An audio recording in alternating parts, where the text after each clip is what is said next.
Hello, Guardians. Welcome back to Tower Casuals, the Destiny podcast. I am one of your hosts, Corey Tierig, and alongside me, as always, is the Jotun Toten, the Vault Dwelling, the mayor of the Deepstone Crypt, my favorite co-host on the Citadel, and now, the Disciple, Josh Finney. Ooh. I am, in fact, both a Disciple and a Disciple Slayer, ladies and gentlemen. Yeah? How was the raid? How was it? How did you feel? Man, I said I'd share some emergency reactions. I want to apologize to everybody off the top of the show. I had hoped to have raid reactions from myself and some of the members of the team on Monday, but because of all the anteater errors people were getting on Saturday, contest mode got extended by another 24 hours, which meant that we could not get our clears Sunday afternoon, as we had hoped. We actually had to punt to Monday night. We wrapped somewhere around like 2 o'clock in the morning because we're trying to work across 4 different time zones. So that combined with some things that personally went on this week, a whole bunch of just personal problems. I've been unable to record that and get everybody together. But the hope is that early next week we will have that for you. With full breakdowns of what we thought of every encounter, what we think of the mechanics, the boss, the loot especially, and God, I'm going to have to do like a whole episode on the lore from the raid, because this is the most lore-heavy raid we've had since probably King's Fall. Yeah. I can't think of another one that's been as lore-heavy, but initial reactions, I think the encounters are crafted in a really smart way. There's something like 25 symbols, I think, in the raid that you have to know what they mean. And we did not realize that Bungie had actually named all of them on a wish wall style thing earlier before the first encounter. So we were coming up with just all these names. Black Blob is actually the Black Garden, I think. We were calling one of them... it looks like a fucking mesa, so I kept calling it Utah. But for anyone who did not watch contest mode, this is one of the most brutal contest modes I think I've ever seen. And it was primarily because of 2 things. The DPS check on the second encounter is not bad, but holy shit, the ads were just murder. We were getting sniped left and right. Yeah. That was pretty rough. The wizards inside the rooms were one-hitting us. It's night and day once contest is off, right? And then the final encounter with Rulk. Rulk is, man, it's hands down the best boss fight they've ever done in Destiny. It was something different than stand in a well and shoot, which is what we've been asking for years. Even in D1, there was a lot of that, right? Like stand behind, dip in and out of the bubble, right? Have radiance ready to go, right. Things like that. There was always a lot of that, and that won't help you here. If you take a well of radiance into that final encounter, you're fucked. Yeah. You will not make it out. You will not make it out alive. You will die instantly. And we had it down to a science where we almost two-faced him. Ooh. If we had done maybe a fraction more damage, maybe 500,000 more damage in the first phase, we maybe could have two-phased him. The only problem is you're out of supers and you're out of heavy by the end of a damage phase. So you have to you get him down right there to where there's like a fraction of his health left before he hits final stand. We actually had to run around in circles because he could still take damage to ensure we didn't accidentally activate final stand, since we had nothing left. Yeah. No specials, no nothing. Wow. It was crazy. It is they're really smart encounters, I think. I personally, gut reaction, it's my favorite raid ever in Destiny. It is Unseated King's Fall. This whole experience, trying to do it day one, like we have the last couple raids, and then going and finishing it up on Monday, really made me realize, I love King's Fall, but I loved King's Fall so much for the story it told. It was unlike anything we'd done at that point, even in Destiny. It was unlike the previous 2 raids. It was unlike Vault or Crota. We've evolved so much in terms of game design now that Kingsfall, as far as I'm concerned, Kingsfall and Last Wish walked so that Vow of the Disciple could sprint. In terms of storytelling, in terms of the encounters, the ingenuity behind it. And the encounters are so simple when it comes down to it. But just the way that they're built, like, if you're not following a guide, it's really going to make you think. And I was proud of us. We figured out how to do the first 2 encounters without a guide, except for hilariously how to open the doors in the first encounter. We could not figure out how, and it turns out it was just the toggle that starts the encounter. So we felt really stupid because I don't want to disclose how long we ran around that arena trying to figure out how to open up doors. But it was a great experience. The loot is great. The armor set I think is great. It moves, which is really cool. Like both the armor and the weapons do. Sadly, none of us got the exotic pulse on the first try, so I can't speak to how good that is. But I always love activities that, when they're completed world's first, that unlock other things in the world. The look of the pyramid has changed in the overworld of the throne world. Oh, really? There's all sorts of orange light coming out of it. You can see it's visibly damaged. There's a new weekly mission that you can go to, which actually takes you through the opening of the raid and into the first encounter. It's like baby's first raid mechanics, really. So I think that's really cool for people who otherwise wouldn't get to experience the raid. And then you get 20 minutes just to explore the area in there. To explore everything from the first encounter, to go back a bit, and to pick up there's different lore stations you can go to scattered throughout the area that when you scan them with your ghost, start talking to you, and at the end you get a special lore card also. I just think more of this for those who are either too intimidated by LFG or just they don't have a group or simply don't have the time to run a raid. This is cool, exploring and reusing those raid spaces. And the inside of the pyramid is different when you go in there because it's been damaged. It basically got mini nuked at the end. We destroyed a super weapon inside, for God's sake. There's some really crazy lore behind Rulk, behind the worm god that you see in there. I saw that. That is the mother of all the worm gods. That's the mother of Zol. Oh, really? Jeez. Yes. That thing is it's not dead, but it's not alive either. It's kind of just in almost like in cryo in a way.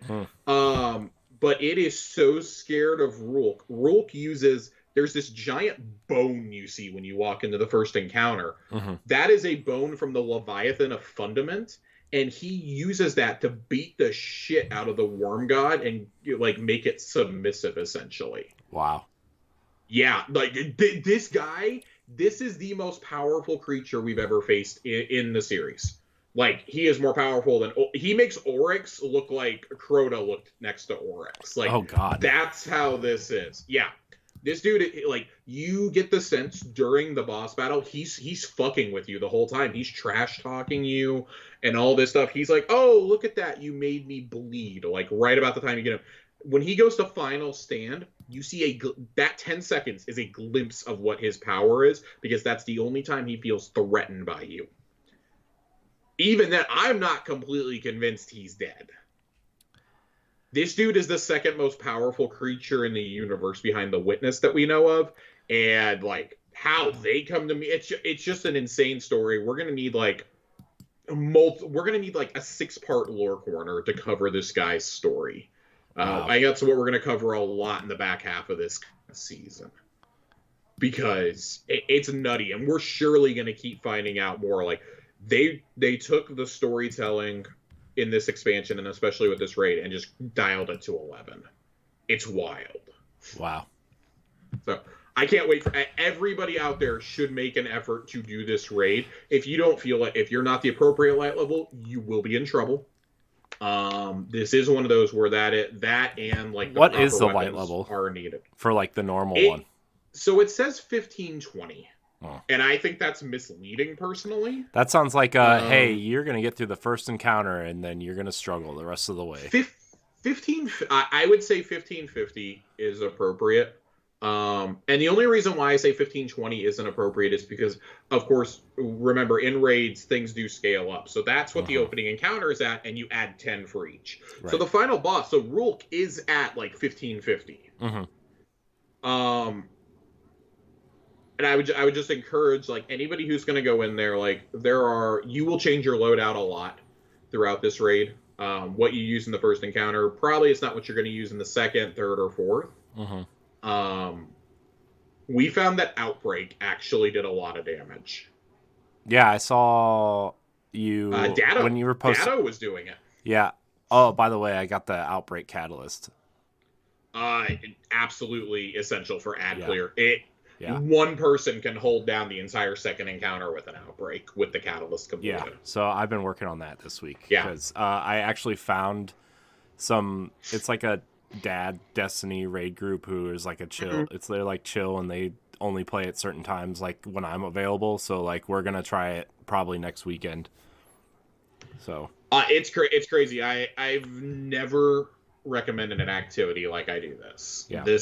I think this is the pinnacle of design, of encounter design, of mechanics that they've ever done, because ultimately it is so easy. But it's the timing. The timing has to be precise on everything. It's timing, and it's a lot of call outs. Yeah. Like, you want to have a second screen next to you so you remember the call outs, at least initially. Now, when you failed at it for like 15 hours, you've memorized them all already. And every group's going to have their own shorthand, but thankfully there is like a universal list of names that have come out for each of those symbols, which is nice. Yeah. Cool. Yeah, I saw the symbol wall, and it looks like a lot of the symbols are something that we've done in Destiny prior or have been. Yeah, for sure. I would definitely say that they're all pretty common symbols. It's just we would all have different names for them, I think. Yeah. I am getting a kick out of how we are not the only raid group that was calling it Utah.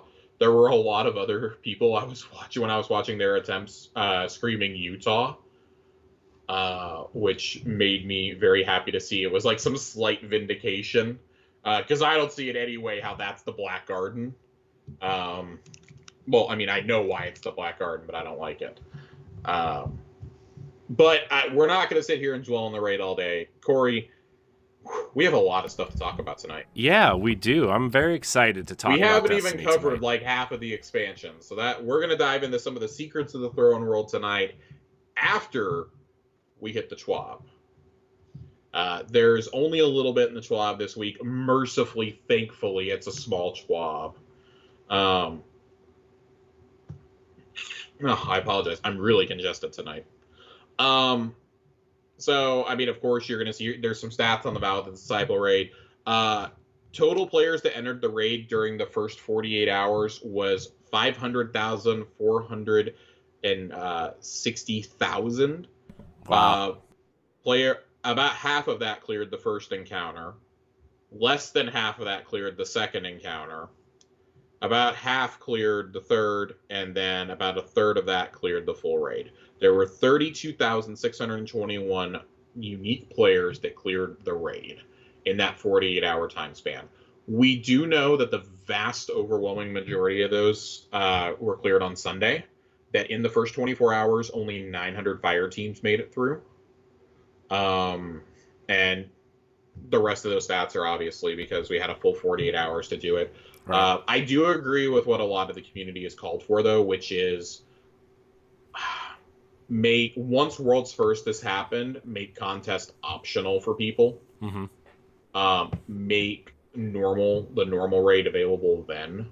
Like, for instance, I know for our group, it would have been like, okay, we probably can't jump in and do it like that because it'll probably be cleared sometime in the evening, but we can do it first thing. We can all be up early in the morning and have all day Sunday to tackle it. Right. You know, still go in as blind as possible and then try to clear it. But because I saw a lot of people saying it was really hard on our team too, especially that the 48 hours we had all accounted for, okay, 24 hours, and then so we had Saturday and Sunday cleared, but then we couldn't do our normal clear, hence us staying up until 2 o'clock in the morning, Tuesday morning, to get that clear before reset. Right. Um, I also agree with the calls to make contest a permanent addition to the game as a selectable difficulty. We started saying this back around Vault of Glass time. There is nothing in this game that compares to the difficulty of a day one contest raid. Mm-hmm. And all the grandmasters in the world, all the master raids, master dungeons cannot prepare you for what you go through. Yeah. At that point, I'd really like to see contest mode activated. Bife had a great idea, I think, which is keep your normal contest mode emblem for 24 or 48 hours, however you decide to have contest mode active initially. Have the normal emblem for everybody, regardless of status clear, and then have incentivized running contest mode. Have a third one available to anyone who clears contest mode in its lifetime. An emblem or some sort of cosmetic or something. Make it worth running. Make these things worth running. I'm not saying like lock weapons behind, like lock an exotic behind contest mode or something. But I don't know, maybe clearing it in contest like guarantees you the exotic or something. There's got to be a better way to handle this and to prepare players going in. Like the fact that not even half of those who entered the raid were able to clear the first encounter is telling. That's telling. And then yeah, but how many of those people you think are people that jumped into a raid thinking it wasn't, because like I know a lot of people that don't even know that the raids in Destiny are puzzles, like the raid encounters. We do know this is probably the busiest raid that's ever happened. Uh-huh. Damage was on Twitter, he was kind of doing damage control on Saturday with all the Anteater saying there are so many of you trying to get into this that's what's causing the crashes. Yeah, I saw that. That is just absolutely wild. It's great. It's absolutely great. But moving on from, I promise that's the last we're talking to the raid tonight. I promise. Raid is done. Raid is over. I'm excited to play the raid. I'm excited. I'm really excited. I'm excited to hear your thoughts on it. All's fair in Trials and Loot. Trials of Osiris is back. Ooh. On this Friday, on the 11th. Friday, March 11th. I see some things that I like. I like here. There are two fantastic weapons being added to the loot pool. One is a returning favorite, the Messenger Auto Rifle, and the other is a brand new Void 260 RPM Scout. I love this Scout. It looks awesome. I can't remember if I mentioned it on here. I saved my Trials Engrams from last season. I saved a couple of them, and I got a few rolls on this Scout already as a result. Mm-hmm. I like it. I like it. It's basically a Void version of Trustee. I think Trustee is still slightly better, but I really like the perk pool on this Scout rifle. I don't know if it's going to be like a top tier option, but I was enjoying playing around with that. I took it through a fair amount of the Legendary campaign, as a matter of fact. So we got to the back end of it, and I just needed snipers and things like that. I like it. Definitely encourage you to go in and get it. It would not shock me if that's the 3-win drop tomorrow. Right. And I can't remember off the top of my head. I don't think it's on the rewards track initially this season. For leveling up at Saint, but of course with Saint you get those couple engrams. I mean those first like 3 major levels go through really fast, so you can just go and you get an engram every minor level. That's like 9 engrams you can have to go turn in and get this and get Messenger. Right. Of course it has to be in your loot pool for you to focus it. So hey, if you have everything else, go take those engrams straight to Rahul. Take a couple of them straight to Rahul. Have him decrypt them, and then run back and get all your good rolls. The Trials weapons are still as good as ever, as relevant as ever, I would say, in PvP and PvE. Go get you some loot. Now, these do have the... I'm trying to remember how to pronounce this. Alacrity, which increases reload stability, aim assist, and range when running solo or as the last Guardian standing.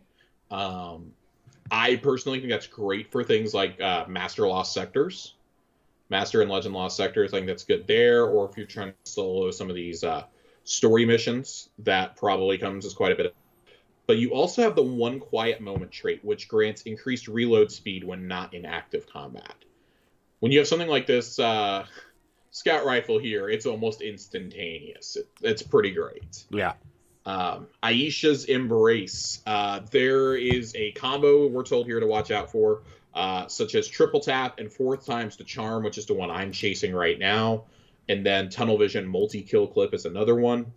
The Messenger is a 600 RPM auto rifle for those who don't remember from when Trials first came back. And it has new perks this time around. It's not the same perks as it was, but Heating Up and Focused Fury are 2 of the new perks on it. So it could be really spicy. I really like 600 RPMs for breaking enemy shields when match game is on.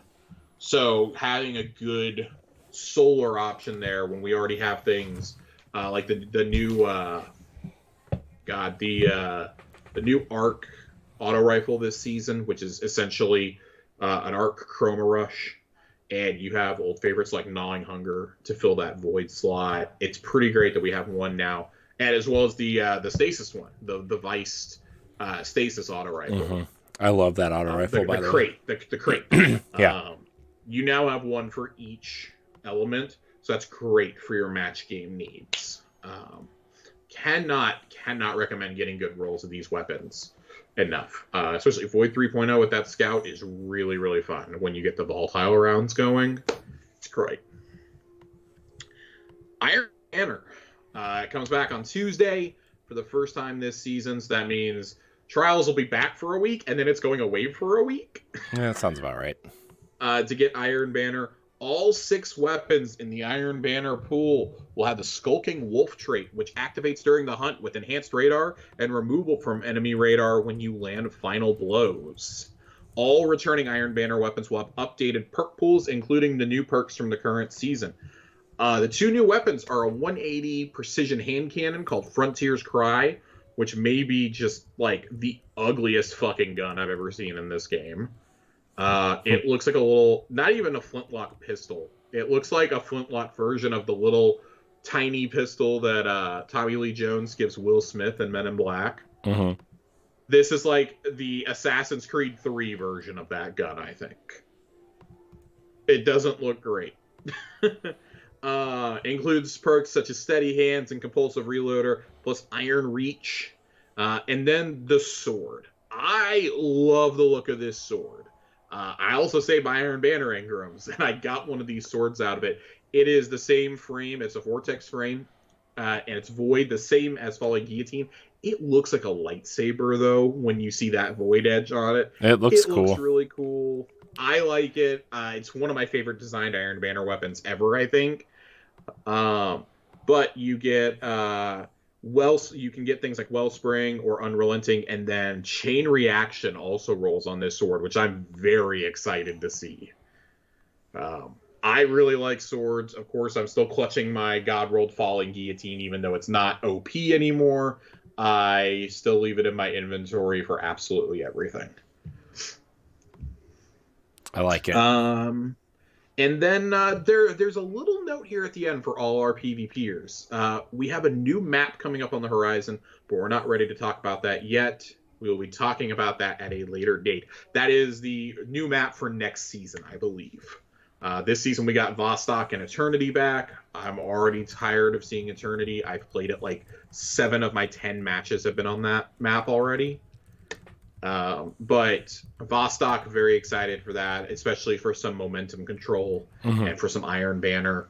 And then I hope this new map slaps. We haven't had a new map in years. So I'm really going to need them to hit it home on this one. Whew. You all right there, Josh? I'm good. I'm tired. I'm tired and my throat keeps drying out. Take a sip. Sippy, sippy, sippy. Hotfix came out this morning, of course. The big news out of that is it fixed a lot of the issues with weapons and armor that had to be disabled for the raid race, but also the Wellspring drop rates have supposedly increased. It still took me like 8 runs to get 2 red border come to passes to drop. At this point, I just want to do my master runs, and I want to finish getting my red border weapons for the bow and for the sniper. I want to do my 4 master runs, and then never, ever, ever, ever, ever think about the wellspring again.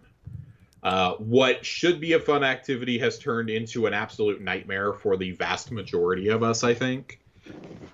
And it is no way in shape or form fun. And then I just remembered, if you want to get the Witch Queen seal, you have to craft all 9 Throne World and Wellspring weapons. Now you may be asking yourself, Josh, there's not 9 weapons. Well, there is. It's called, you're going to have to craft all 3 exotic glaives. So have fun with that, because once you've done your first exotic glaive, the other 2, regardless of what character you play on, the blueprints for them will drop from Wellspring at some point. So get back to grinding, I guess. Yep. You already didn't have to do enough to be able just to get to that quest. They basically hand it to you once you get through that one.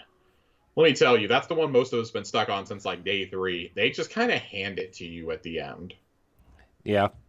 And are like, here you go. You don't even enter a darkness zone during the exotic quest or anything. It's absolutely wild. If I had 3 characters that had all completed the campaign and I could actually bring myself to suffer through some of this stuff again, then I would do it. But thank God they're making all the blueprints drop across all classes. Yeah. Smart. You know, that's probably smart. The Ascendant Alloy issue has supposedly been fixed. Rahul will offer 2 bonus Ascendant Alloys for the sale for the price of 1. I don't know how long that's going to last. So if you have not done that at the time of listening to this episode, I would recommend you run with all haste to Rahul and buy those. I will be doing mine immediately after the recording of this because I keep forgetting to do it when I'm in the tower. Bungie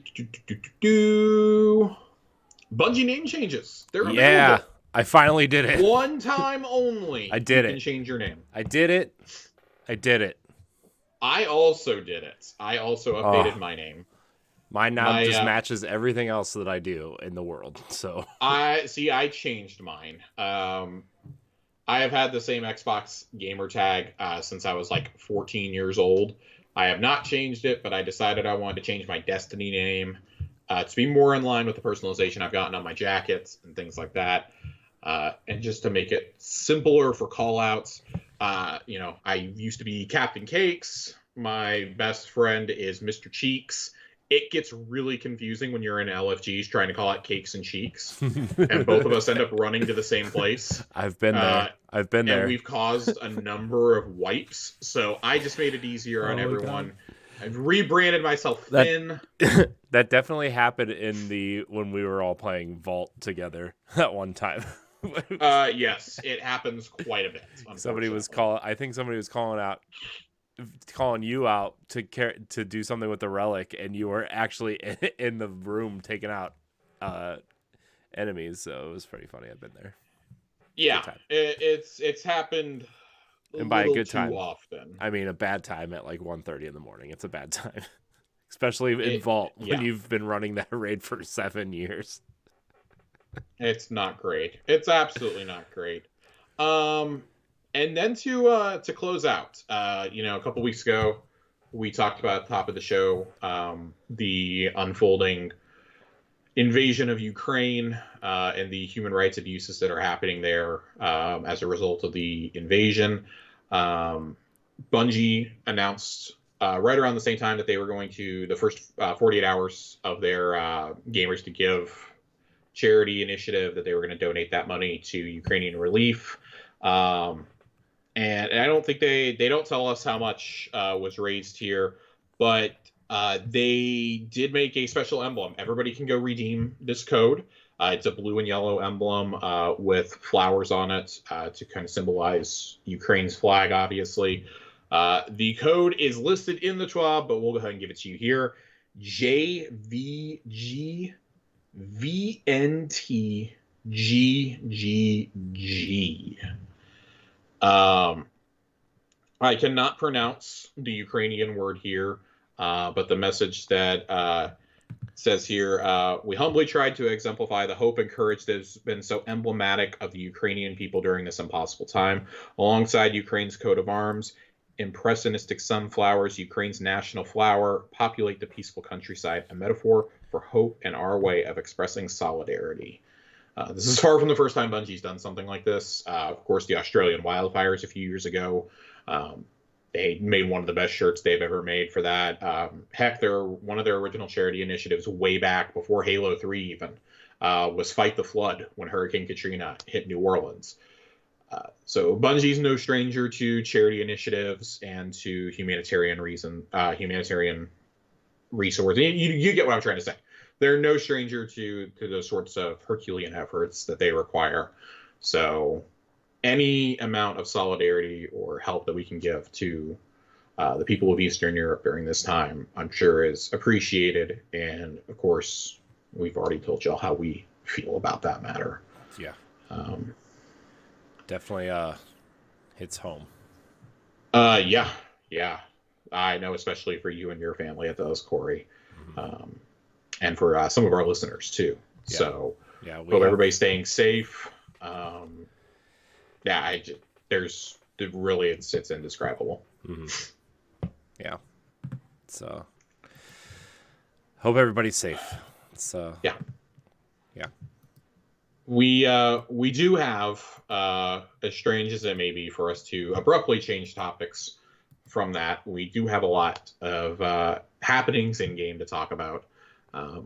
The first 2 weeks, of course, we talked about the campaign and the storyline. We talked about some of the exotics last week, some of the side quests that you can do. We want to kind of dive into the secrets this week that you can get up to in the Throne world. Now that we've established the storyline of the season and nothing like majorly shifted this week, thank God. Or if it did in the Master Vox Obscura mission, I didn't do it yet. So one of the requests that we had this week comes from our friend Andre. He asked if we would talk specifically about the Altars of Reflection missions that we get weekly. So I guess we're talking about secrets. I think you have to start there, because that's probably the biggest source of not really like secrets, but of like kind of like Throne world magic that we come across, and definitely like some of the most consequential, like in your face storytelling. Like, oh, you're not having to go read lore cards for this. They're straight up telling you to your face. You're seeing things play out in the pool of reflection that you go to so many times in the campaign. And this is where the now infamous 2 Truths and a Lie segment has come from. I was only able to find 3 of them transcribed online. I've had much more dialogue in those, and for time's sake, I am not going to look all those up and read them. You are welcome to go do those missions. But I specifically want to talk about the 2 Truths and a Lie segments that I was able to find, because I think this really helps point us in a direction of not just what Lightfall and the Final Shape will be about, but what lies beyond the end of the Light and Dark saga. I think there may be some hints in here in these. So, of course, when we're reading these, keep in mind that Savathun is the god of trickery and cunning.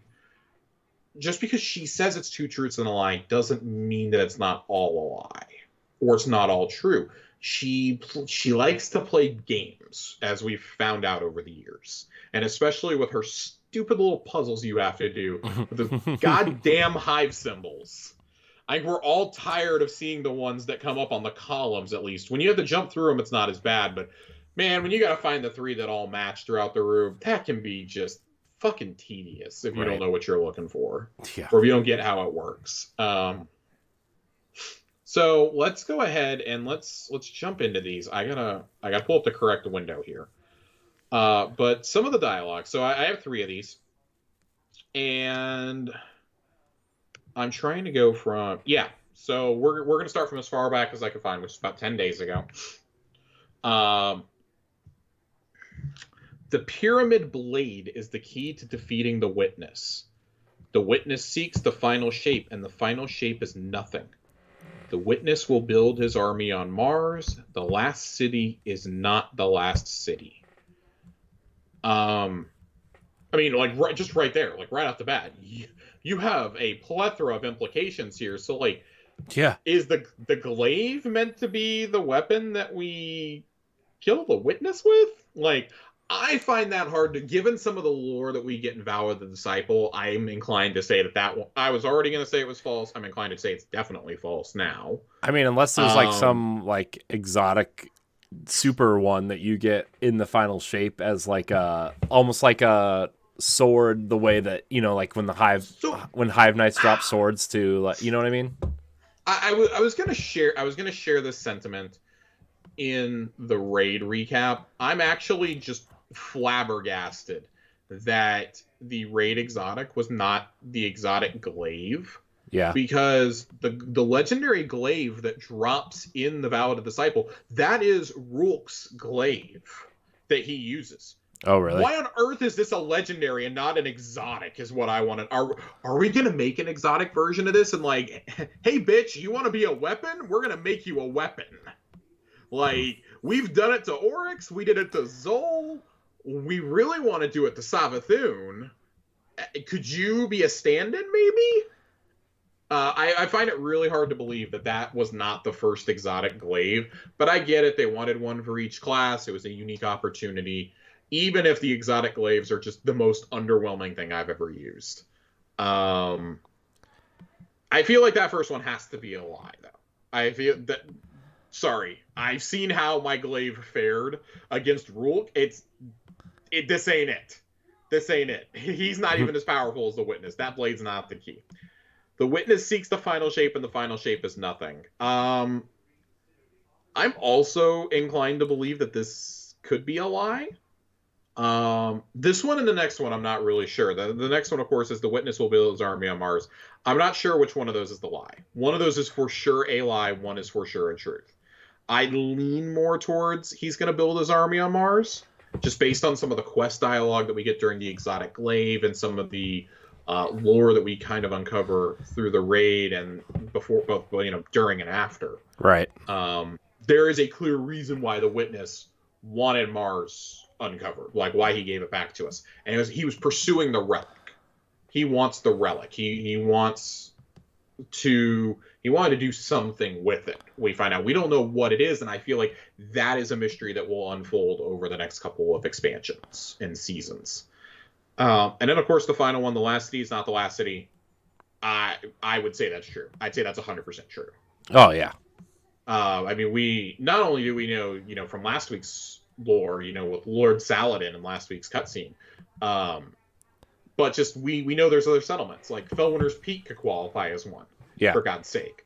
Like, no, like the farm. The farm exists. The farm still exists. It's just gone to the great content vault in the sky. But rest assured, there are people being every bit as useless there as they were when it was actually in the game. But I mean, you get things like that, and this was one of the first ones I remember of the four, and I was like, okay, well, that's a little interesting. I didn't really pay it too much mind. The other two are the ones that I really want to focus on. So, the Traveler will leave. The Traveler will fall. The Traveler is not the only of its kind. The Hive are not the last to be blessed by the light. I think this is the trickiest one. I think this is absolutely the trickiest one of the three that I was able to find. Because we do get the insinuation in Rook's lore that the Traveler is not the only one. That there have been multiples. Because it's insinuated that he destroyed the one above his planet. I would say that is true. The Traveler leaving was something that happened in Elsie's Dark Future. That could happen. This is the one that really makes me wonder if Savathun, is really telling us two truths and two lies. Yeah. Because I will guarantee you the Hive are not the last to be blessed by the light. I guarantee you that Mithrax is getting a ghost by the end of this, guys. Okay? Mithrax is my little four-armed buddy is gonna run around with a ghost. I promise you. By the end of all this, if he doesn't, there will be riots. I don't know a nicer way to say it. Oh man, I hope so. The scoldings will continue until morale improves. Don't make me come up there to Seattle, Bungie. And then the last section. He's already mad at Seattle for one reason. He doesn't need two. Yeah, I really don't need another reason to get mad at Seattle this week. Fucking Russell Wilson. Osiris is dead. Savathun is dead. The Witness birthed the darkness. Your destiny lies beyond the system. We did talk about this one last week.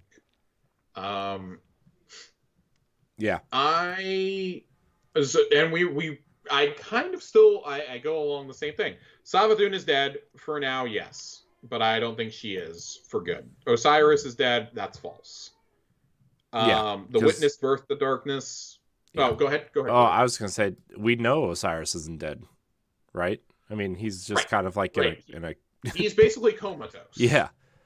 And there is some really touching lore that we get with Saint 14 in the seasonal lore that kind of shows the struggle he's going through caring for Osiris while still trying to help with the war effort and being a member of Zavala's council. And good old Devrim. Devrim is helping him out. So that's really nice to see.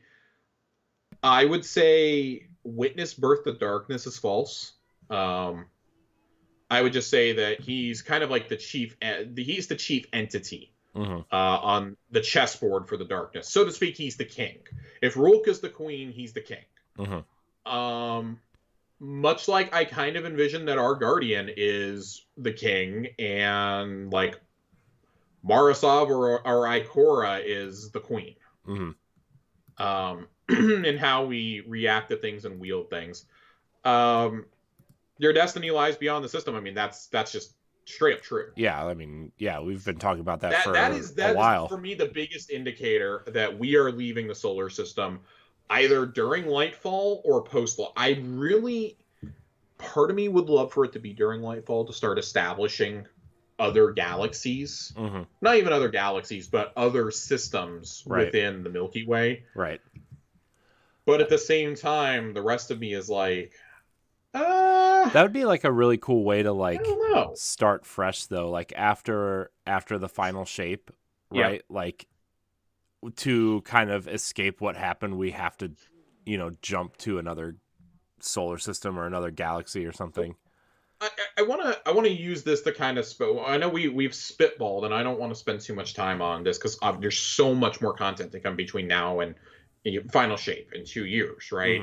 Right. We've got 3 more seasons to go between now and Lightfall, and then you'll have 4 seasons before Final Shape, and you'll have 4 after that. We don't know what comes after that. We probably won't know what comes after that until the Final Shape is in our hands. Right. They probably will not talk about a hypothetical, and I do think that is the jumping off point for a hypothetical Destiny 3. Yeah, I do too. Would be to come out after that. Maybe we'll start hearing rumblings of that coming up, but no story details until after the campaign for Final Shape is done. So it'd be really cool if the seasons were kind of like building up to what you go do in number 3. I would even think maybe even after the raid comes out, that first raid and Final Shape.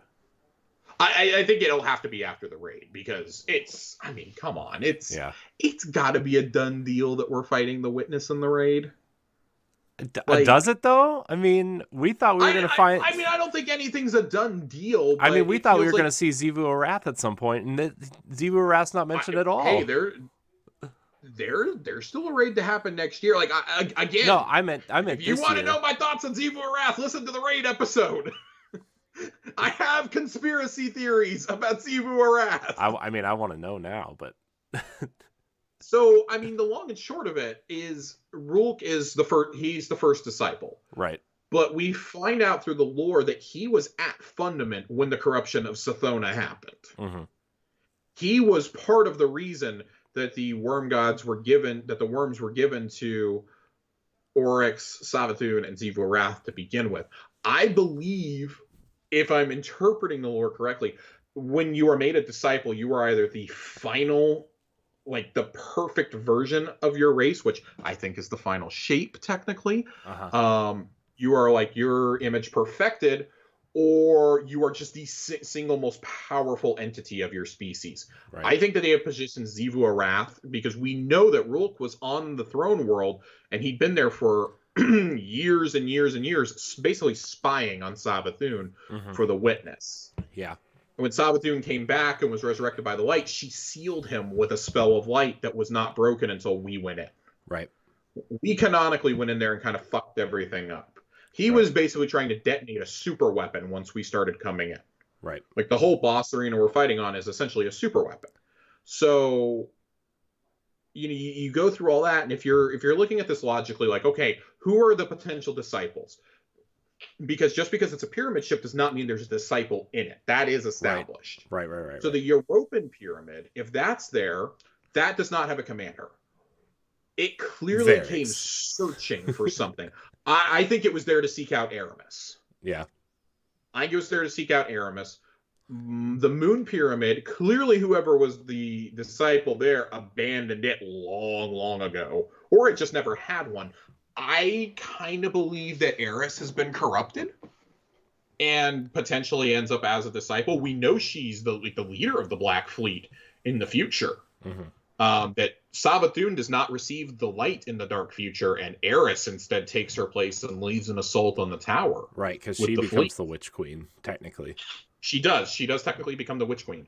Her and Keitel and Aramis, as well as all the fallen guardians, including us.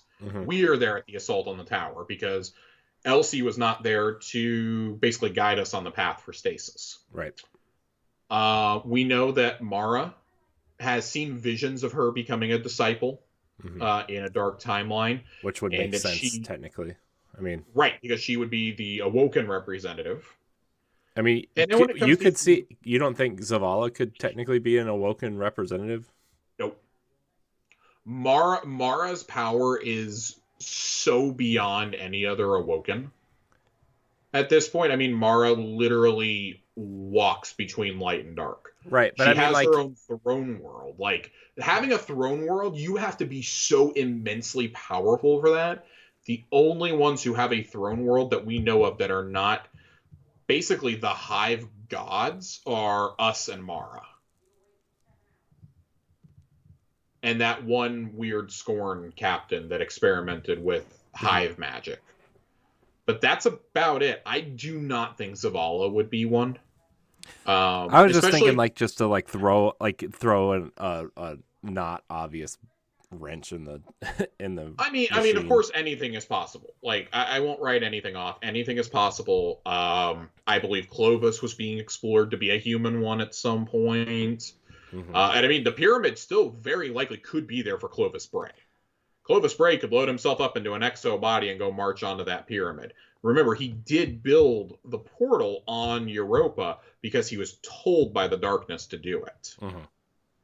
So, I mean, there's the possibility that Anna is being courted to be the one for humanity. But I do believe that given the events of Shadowkeep and its abrupt ending when the darkness talks to us in the Black Garden, that humanity's representative, regardless of what race you play as, is meant to be the Guardian, is meant to be the young wolf. Right. It lines up a little too perfectly. The Cabal one is pretty clearly Callus at this point. And as for, one from the Elixni, it makes sense why they pursued Aramis. I think they understood that Mithrax would never give in. It's Tannix.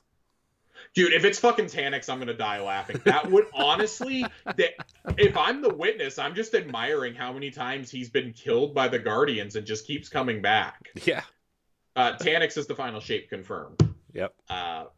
But no, really, like I think that when we look at the dialogue in some of these missions, they are clearly trying to set up something bigger than just, let's get to the next expansion, let's get to the next season or something.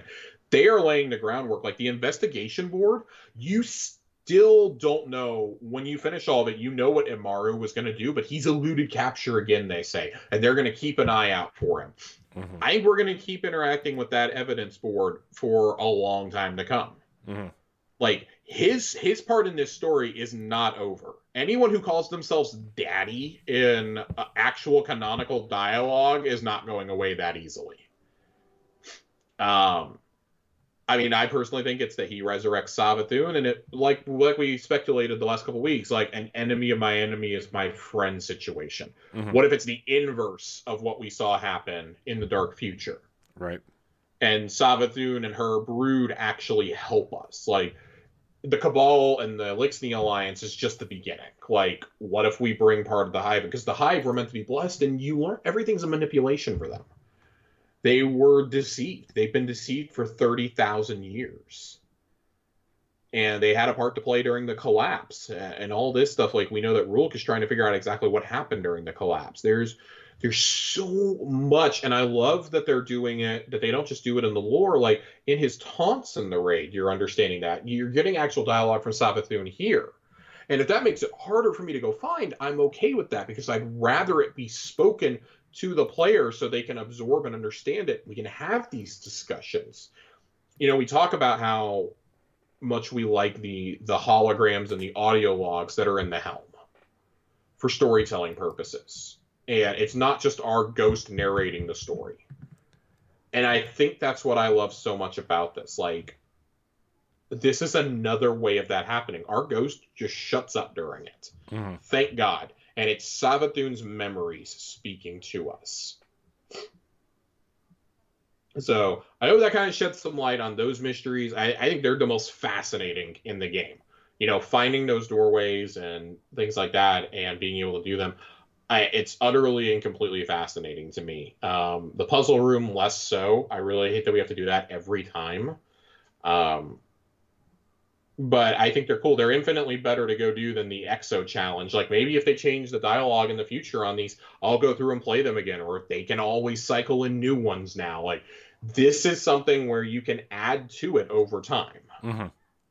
Even if it's just like, oh, you add a couple each season of this year, we're uncovering more and more of the mystery throughout the whole year. It wasn't all just solved in the first 48 hours of the expansion being out. You know, the raid added a new layer of complexity to this story that I don't think any of us expected. Mm-hmm.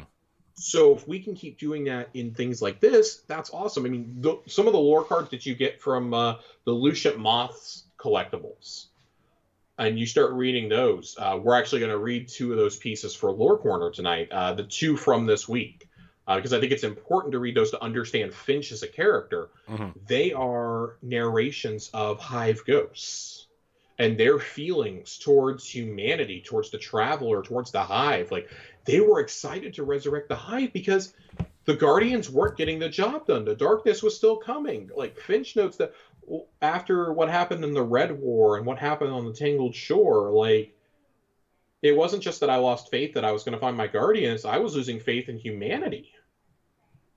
Humanity clearly couldn't get it done.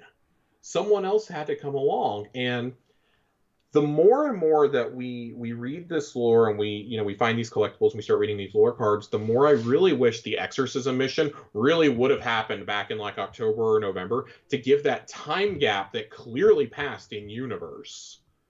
Rather than, yes, I did that and 5 days later I'm killing Savathun. Like, this makes it sound like, oh, she spent time building up this army. We didn't know where she was. And, it was about 72 hours from the time that we freed her until I killed her. Mm. So that's kind of a problem. In universe timeline, that's kind of an issue.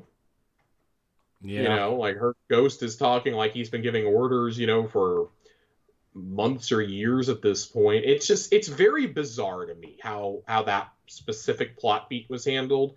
Like, just how it lines up in universe wasn't the most graceful, but I can forgive it if we get as good of a narrative as we got.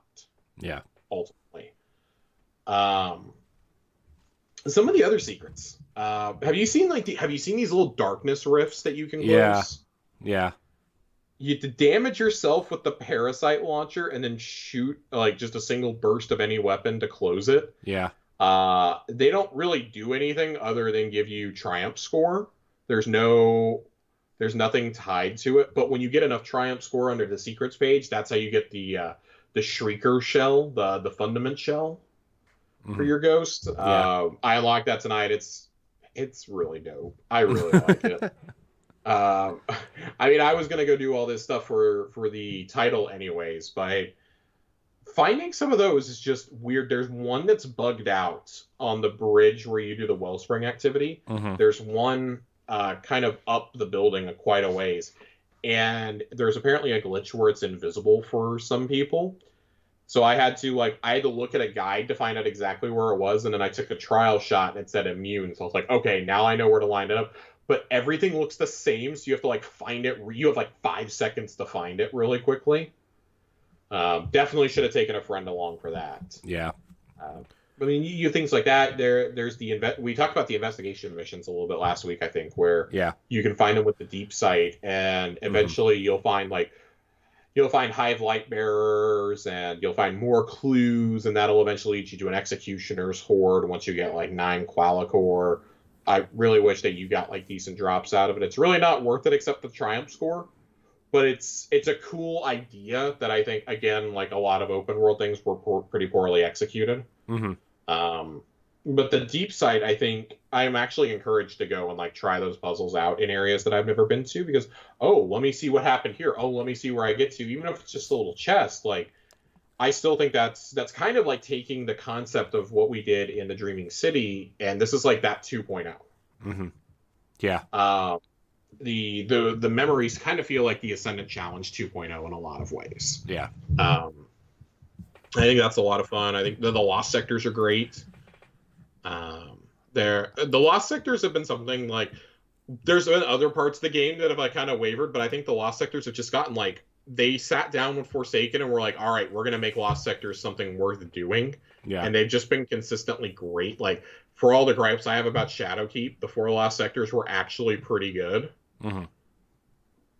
And then the ones we got on Europa I like the ones we got on Europa and in the Cosmodrome, and now we're getting we've got the 3 that are on the Throne World. That would be content I wouldn't mind seeing like come back. I love the addition of the Legend and Master Lost sectors. Now we tie the exotics to them now. But this is the expansion. Like, you can enjoy it on a base level, and you'll get so much story out of it. You'll get so much enjoyment. But if you go hunting for the secrets, I think especially the Lucient Tales lore book that you get for finding those stupid moths and depositing them by Fynch, really uncover, like, because at the end of the campaign you may still be going like, well, why? Like, why would Ghost turn, and why is Fynch the only one who rebelled? And you get so much insight to that. Like, I'm still waiting on the final 4 pages to drop over the next few weeks, but I mean, this week's was a pretty monumental shift. I mean, we get inside Finch's mind, and I'm really hoping he has a couple more pages. Yeah. But I think when you tie things to those kinds of collectibles, that not only makes you want to seek those out, like, because, you want them for a triumph, but you want them for the lore so you can keep reading, you can keep informing yourself. It's not like the Jade Rabbit statues where, I found 10 and there was, like, no purpose to it. Right, yeah. Or doing the scanner augments on Europa, and there was really no point to it, ultimately. There was a lore book associated with it, but that was one of those, like, it was just so tedious to do those. I was like, I'm Ishtaring this. This is one that it's not sluggish, it's not hard to do, it's actually really simple. Like, hey, go find your moths, it tells you where to go find it, go look around a bit, consult a guide if you really want to, and then read your lore cards when you get done. Mm-hmm. And I'll always appreciate something like that, okay, I have to use deep sight, or I have to use like the gimmick of the area to get to something, right, rather than, okay, you killed 100 enemies, here's a lore piece. Like, no, I don't want that. Or having to run a lost sector 15 million times. Right. So I don't know, Corey, are there any mysteries that you've found that you've been really enjoying? I mean, I really liked exploring the lost sectors. I've been enjoying finding the what do you call them? The little flying light things. Jeez, the moths. I've really just been enjoying exploring the Throne World because it's so big. Like, it's way bigger than it looks on the outside, right? It's just, I don't know. I really like the Throne World. I like the little deep sight puzzles. I mean, there's nothing that like really stands out 100% just because, like, To be honest, I've been trying to level up to do the raid, and I haven't really had as much time as I would have liked to do everything that I've wanted to do. But I really like the little secrets, and I really like Fynch as a character, and I want to keep finding out about him. I want a little figure of Fynch, to be honest with you. I really wish the collector's edition would have come with Fynch. Yeah, that kind of like blows my mind that it didn't come with Fynch. Yeah. I don't mind it, but that either feels like a missed opportunity or like we're gonna make a really like sturdy version of him. Like that just feels like something Numbskull is gonna make down the line. Yeah.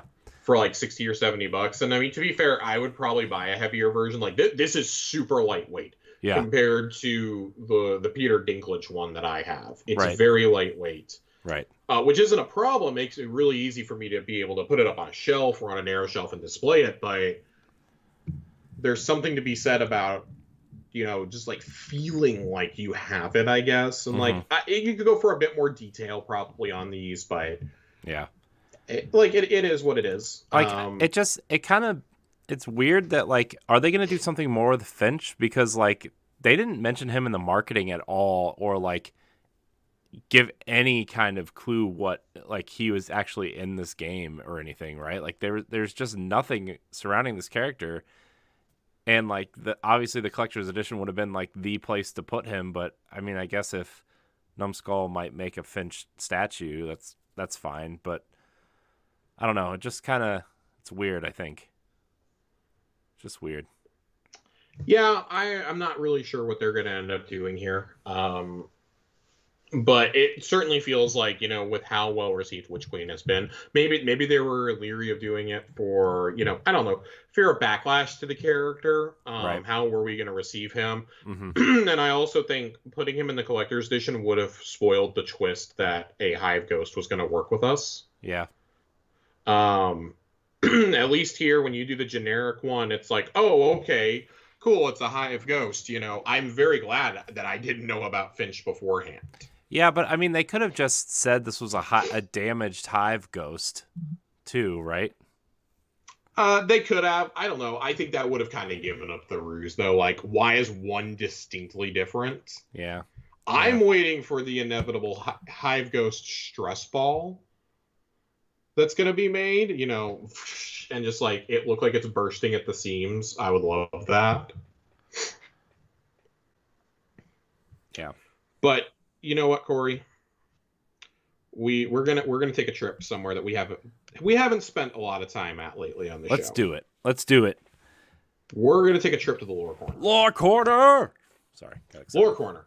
These are the lore pieces are really beefy this time. Yeah. Like this expansion and this season, like there's less lore pieces, but they're like massively long. I've looked at some of these. Like some of the lore books are only 5 pages long, and for example, I got a Lord Saladin piece this week, and I was just like, God almighty. Like, this is so long. I don't know if I'd get this all into one lore corner.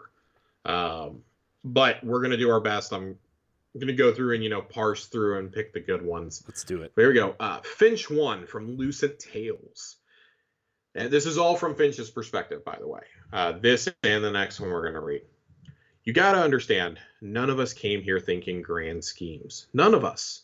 There was just this urge, So we followed it, only to step into a world remaking itself. The light just thrashing away at darkness, pounding away, mountains sloshing into seas like sugar in the rain.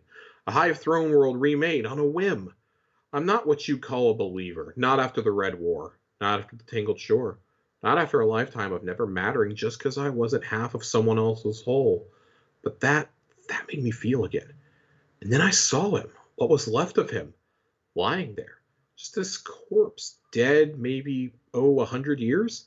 It's my night. I look and I know he's mine. Like hearing a song the first time and it's already stuck in your head. And in that moment, I think something good in me died. And 22 and Kamasi and Marseille, they're all raising their partners. Hive light bearers, every last one. You'd think it'd be impossible, but sure enough, all standing there.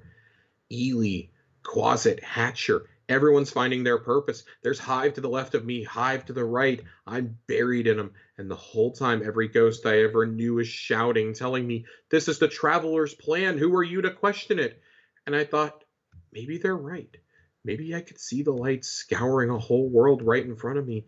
Maybe this was some kind of turning point for the Hive. Knowing your creator chose you to remake an entire species, oh, you'd make some bad choices too. So I shared my light. Who wouldn't? A couple hundred of your closest friends bearing down on you and a Hive shredder waiting if you say no? I shared and reached into him, touched something deep, and what he offered back, it wasn't light or dark. It was cold. It was wrong. And I knew it would fill up whatever empty cracks in me the light had left behind, and I chose to make it part of me, to be half of his whole. I chose to share my soul with a monster. And the thing is, you can't just be part monster. And number 2, oh, no. Why of all things did you make me do this?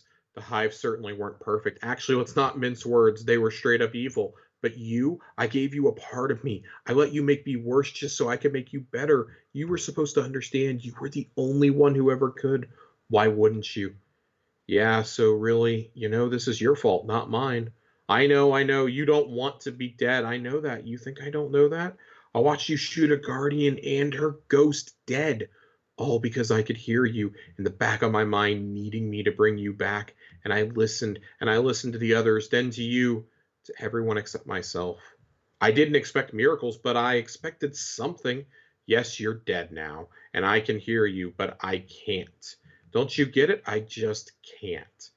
I'm not going to be the trigger man anymore. I'm not going to sacrifice humanity on your personal altar. You're not worth it. You're not worthy. And you never were you? Why does Savathun have the light? I should have asked why a long time ago. None of us did at the time, but I should have. We both know this wasn't right. Look, I've got no faith left in the Traveler, but I know it. It wouldn't give me a monster and say make him a god. No, we both know this wasn't right. Was it pity? Optimism? Maybe. Maybe it's just the obvious. I mean, Hive don't accept gifts. They take. Maybe the Traveler was tricked. The end of some long con. The Traveler isn't just some dumb orb ripe for gifting. Gaul found that out the hard way. There's got to be more to it. I have to dig deeper. And if joining you damned me, well, hell sounds like a good place to start. I'll find out how she did it. And I don't care how much you try to change my mind. You're staying dead, you hear me? You made me a monster, remember? You don't get to cry about it when I act like one. This is a radically different Fynch than we see in the campaign. Yeah. And I think this is kind of a jumping off point for the story arc that he's going to go through. In the campaign and in the interactions in the throne world, he's quite whimsical. Yeah. Honestly. He's straight up giddy that we told Rourke. He is straight up giddy about it. Mm-hmm. He's like, oh man, he's been a pain in her side for eons. And you just walked in there like it was nothing. He's so happy that you're cleaning up the throne world and he gets to be friends with you. It's the Sagira interactions we never got. Mm-hmm. It's what could have been with Sagira and we never got that. It's what could have been with some of these other ghosts, with maybe Zathala's ghost or with Geppetto or somebody like that. And instead we're seeing that the ghosts have feelings. They're not just simple little machines created by the Traveler. They straight up have feelings. They have emotions too. Yeah. So often the ghosts are relegated to being, at best, extremely minor footnotes in the story. But for as important as they are, our ghost is really our ghost, Sagira, Geppetto's gotten a little bit, Sundance got a little bit. But that's really about it.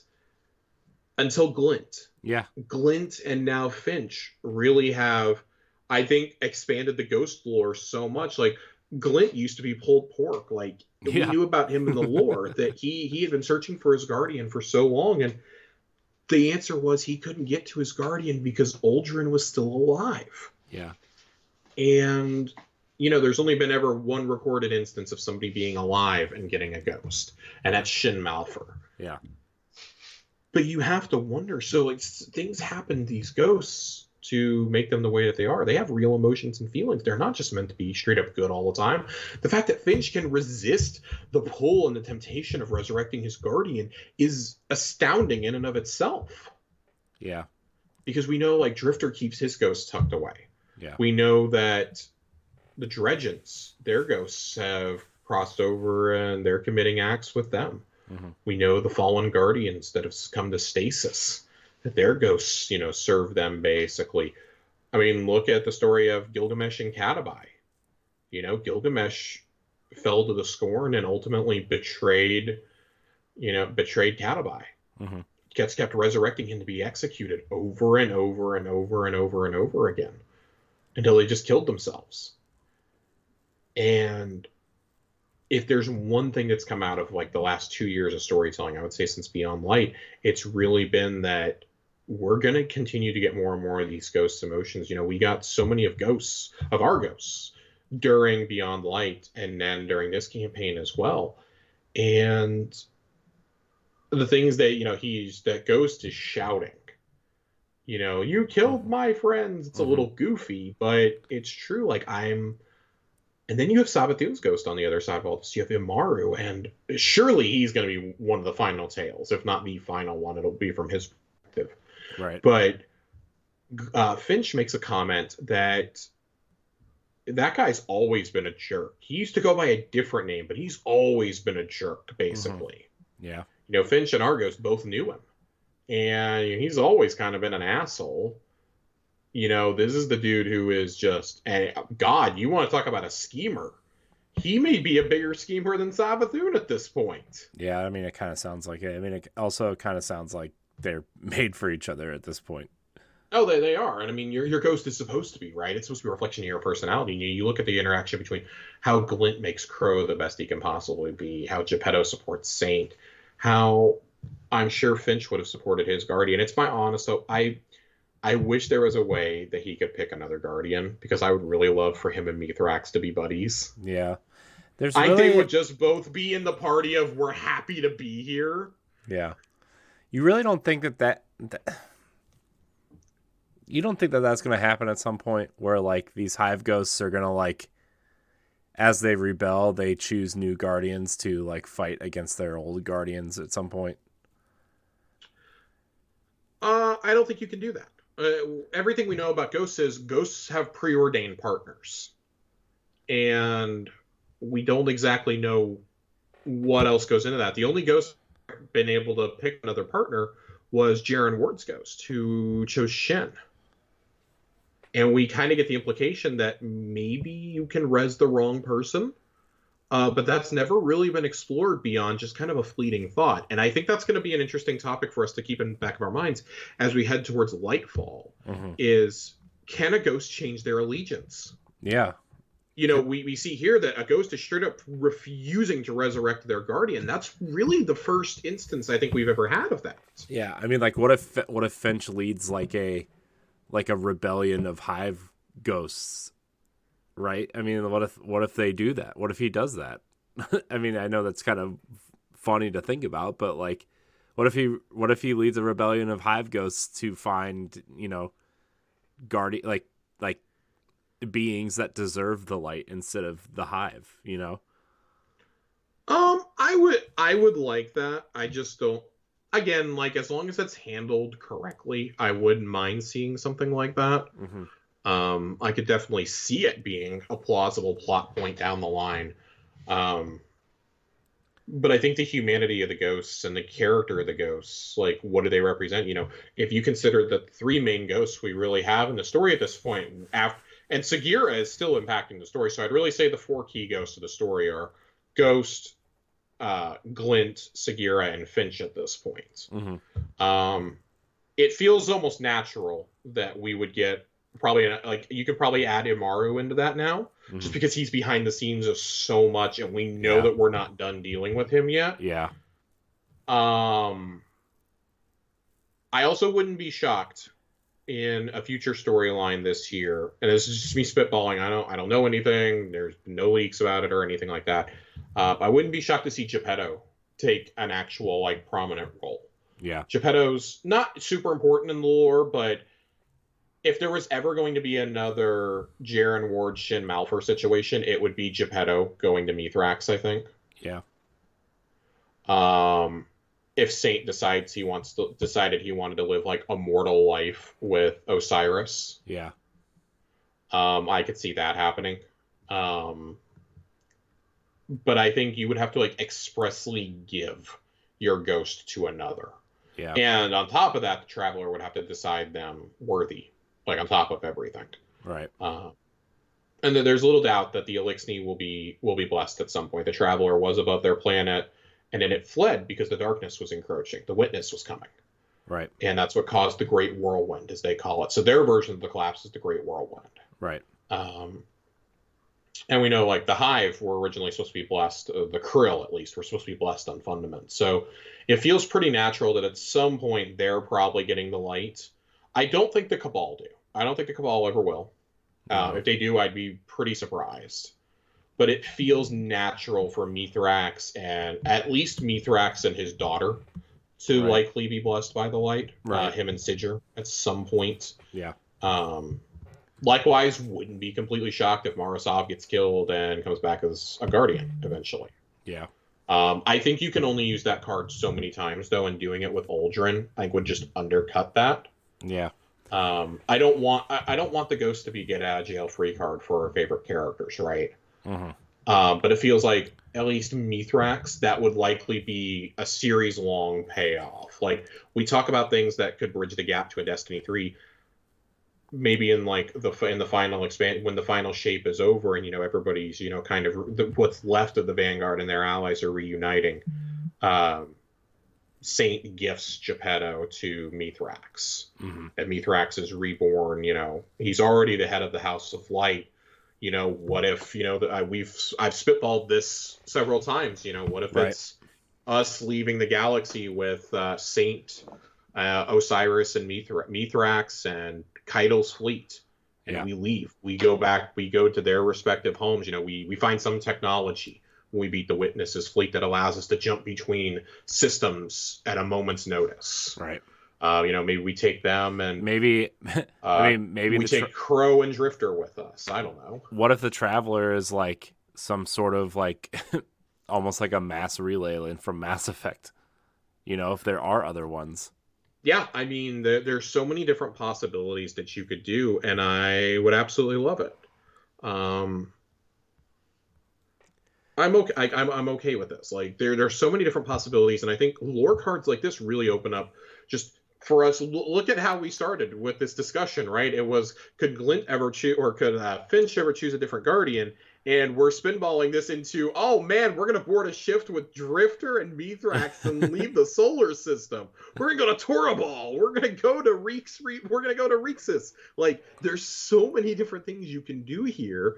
And I'm just curious, like, how do you continue to do a compelling narrative without the forces of light and dark? Right. That's like, at its core, that's the most basic storytelling element, is the light side and the dark side, good versus evil. Mm-hmm. And just like, what's the next step? Like, are we gonna clean up more disciples? Like, and these are things like I'll be wondering for years.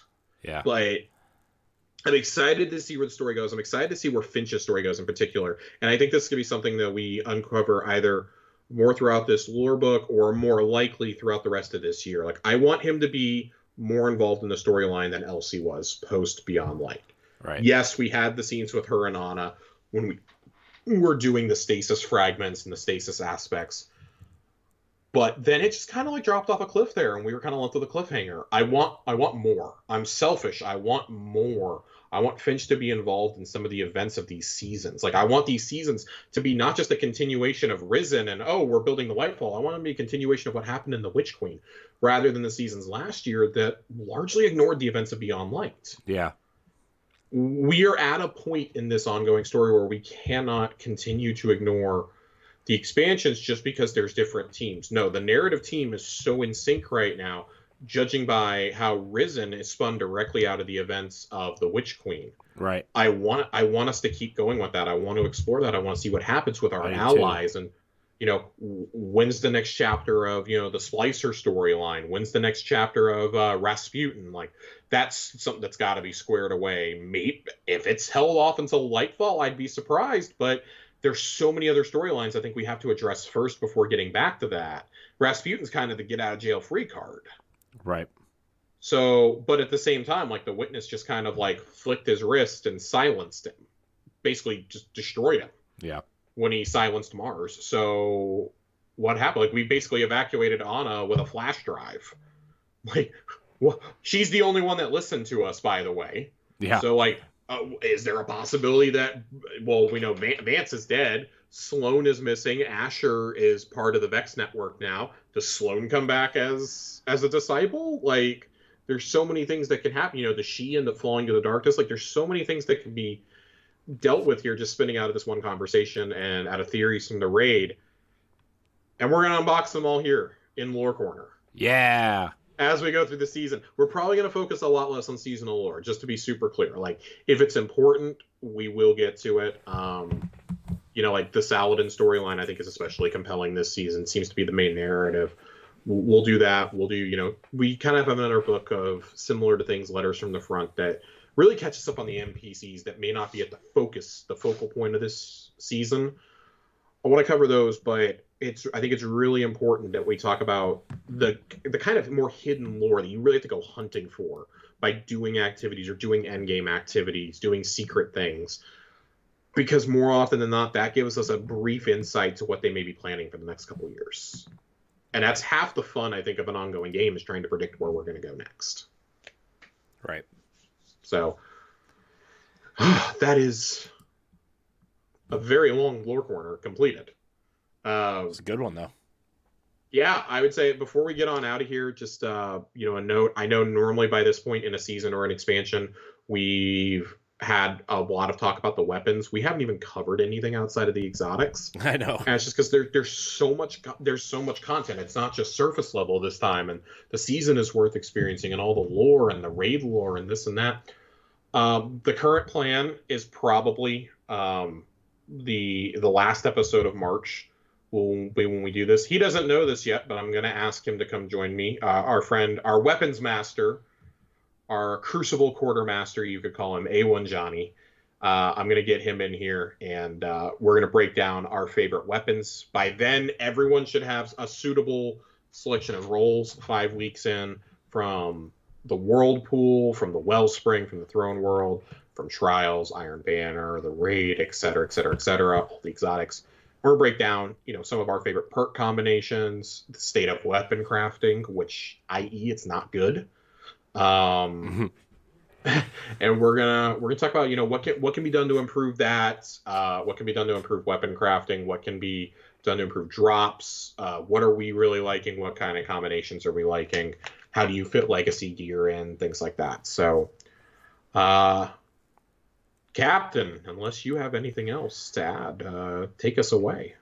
All right. Nothing to add, except I want to thank everybody for watching and or listening to this episode of Tower Casuals. I want to welcome all the new Guardians again as well. A lot of new newbies here with this new drop finding us. Appreciate you. If you're listening on iTunes or Spotify, please leave us 5 stars. You can follow us on Twitter and Instagram at Tower Casuals. You can also email the show, towercasuals@gmail.com. Josh, as always, I appreciate your time and your insight and your knowledge of Destiny. Where can we find you? As always, Twitter, @Josh_Finn, 2 N's. Truly a disciple of the game, my friends. Truly a disciple of the game. A disciple slayer of the game. It's true. It's true. You can find me at IamCoreyNHD on Twitter and Instagram. You can also find me hosting a plethora of other podcasts on the internet. Just follow me and you'll find out where to find me. Yeah, that's it. Thank everybody for watching and or listening. And until next time, Guardians, we love you. Goodbye.